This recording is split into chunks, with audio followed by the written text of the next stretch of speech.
তো এই ছোট বন্ধুরা কেমন আছেন সবাই? আশা করি সবাই ভালোই আছেন।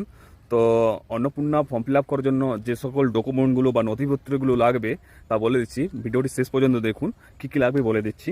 1 নম্বর, আপনাকে লাগবে একটা রেশন কার্ড। পরিবার সকলে যে পরিবারে যত রেশন কার্ড আছে মানে একটা পরিবারে সেগুলো লাগবে।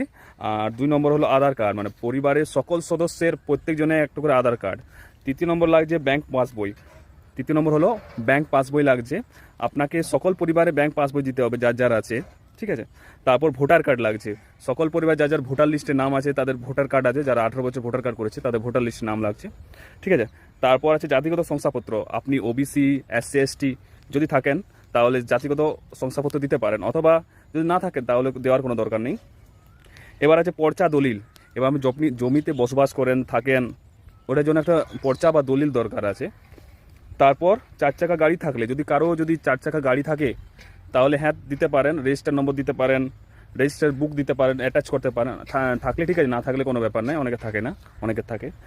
তারপর 8 নম্বরে যে স্বাস্থ্য বিমা বা স্বাস্থ্য সাথীর কার্ড, আপনার কাছে যে স্বাস্থ্য বিমা আছে বা স্বাস্থ্য সাথীর কার্ড আছে, ঠিক আছে, সেটা দিতে হবে, আবার অ্যাটাচ করতে হবে।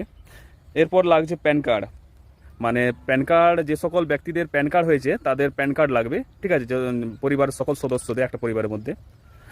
তারপর আপনার লাগে শিক্ষিত সদস্যের শিক্ষাগত যোগ্যতা। আপনার সদস্যের মধ্যে শিক্ষাগত যোগ্যতা কত, কে কে পড়াশোনা করেছে বা কত দূর পড়াশোনা করেছে, কেউ HS করেছে, গ্র্যাজুয়েশন করেছে, মানে সেগুলো লাগবে প্রত্যেক জনের, ঠিক আছে। তারপর 11 নম্বর আছে কিষাণ ক্রেডিট কার্ড, যদি থাকে, যদি কিষাণ ক্রেডিট কার্ড অনেকের থাকে না, তো থাকে তাহলে দেবেন।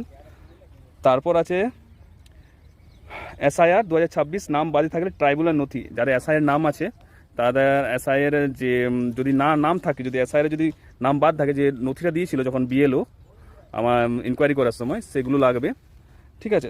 ট্রাইব্যুনাল নথিটা দিয়েছিল ওটা লাগবে। আর শিশু সদস্য কোনো স্কুলে পড়ে তার বিবরণ, কোনো যদি আপনার ছেলে বা মেয়ে বা বাচ্চা যদি কোনো স্কুলে পড়ে থাকে তার বিবরণ লাগবে, ঠিক আছে। তারপরে গ্যাস কানেকশন বা কিষাণ সম্মান নদী বিবরণ, গ্যাস কানেকশন, যদি আপনি কী গ্যাস নিয়েছেন, উজালা নিয়েছেন বা গ্রামীণ গ্যাস নিয়েছেন, সেগুলো একটা বিবরণ বা নথিপত্র লাগবে।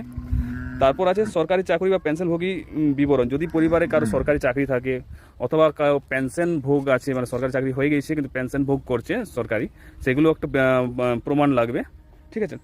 আর শেষ আছে 17 নম্বর আছে যে ইনকাম ট্যাক্স প্রদানকারী বিবরণ, যদি থাকে, যদি আপনার পরিবারের মধ্যে কেউ যদি ইনকাম ট্যাক্স ভরে, ইনকাম ট্যাক্স দেয়, ঠিক আছে, সেগুলো বিবরণ লাগবে। থাকলে দেবেন, না থাকলে দেবেন না। তো আপনাকে ফর্ম ফিল আপ আগে এগুলো লাগবে, মোট 17টা ডকুমেন্টের মতো বলেছে এখানে লাগবে। তো এগুলোই হলো কথা। আর ভিডিওটা যদি ভালো লাগে তাহলে অবশ্যই একটা লাইক দেবেন, আর ভিডিওটা অবশ্যই শেয়ার করে সবাইকে জানিয়ে দেবেন।